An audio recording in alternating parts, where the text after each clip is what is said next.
So I want to talk about something that is so common as to be ubiquitous. And it has to do, indulge my nerdy side, it has to do with the natural curve shape of the neck. This is called the cervical lordosis. And it's supposed to have a natural curve to it. And this curve is there to act as a shock absorber when you walk, run, go down the stairs, step off a curb, so that the weight of your head is not being absorbed bone on disc on bone. And secondly, the curve of the neck keeps your head over your shoulders. When I started practice 29 years ago, in 1990, everyone had a nice natural neck curve demonstrated on x-ray, except people who had been involved in a whiplash injury.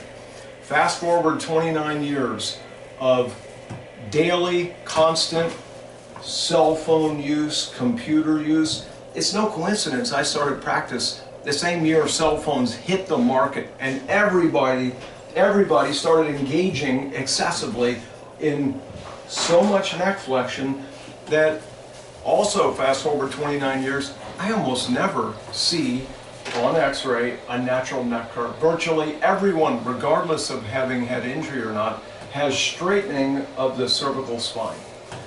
How does that manifest?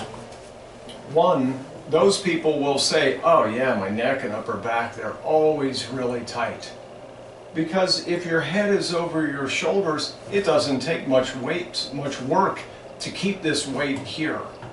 But the human head is 8 to 10 pounds. It's the weight of a bowling ball. And when your head is forward, especially engaged for 8 or 10 hours a day in this positioning, it's like holding a bowling ball like this.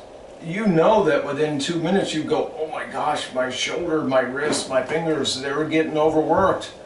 And that's what these muscles do. But they're so used to it, you don't say, oh boy, my head's gonna fall, these muscles are working so hard. Instead you say, oh man, why am I always so tense here?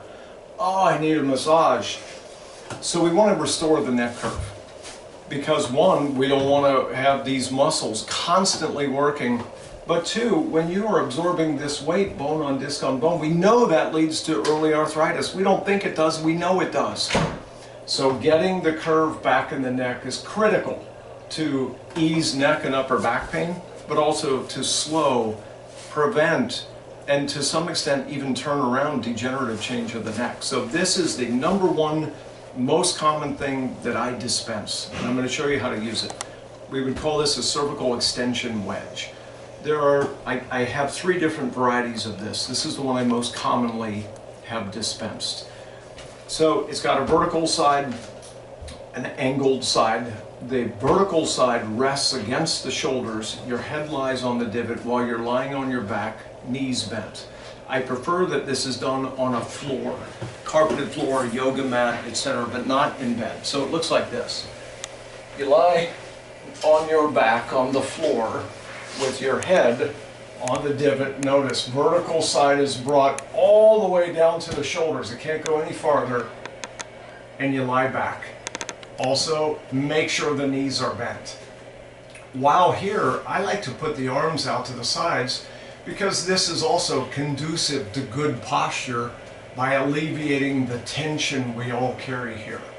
So initially I tell people do this 5 or 6 minutes. If you have no discomfort, and the chances are you won't, work your way up to 15 minutes a day. So you could do even 20 minutes a day, and I've had many people inadvertently fall asleep on this for 2 hours. I've never once heard of someone doing that and being hurt by it. If you're like me, the instant your head hits this, it will be very relaxing. When you're done, instead of using your neck muscles to lift up off the wedge, I prefer to use my hands to manually lift the head, take the wedge out, lie the head down, re-engage, come up sideways. That's all there is to it. Super simple, extremely therapeutic.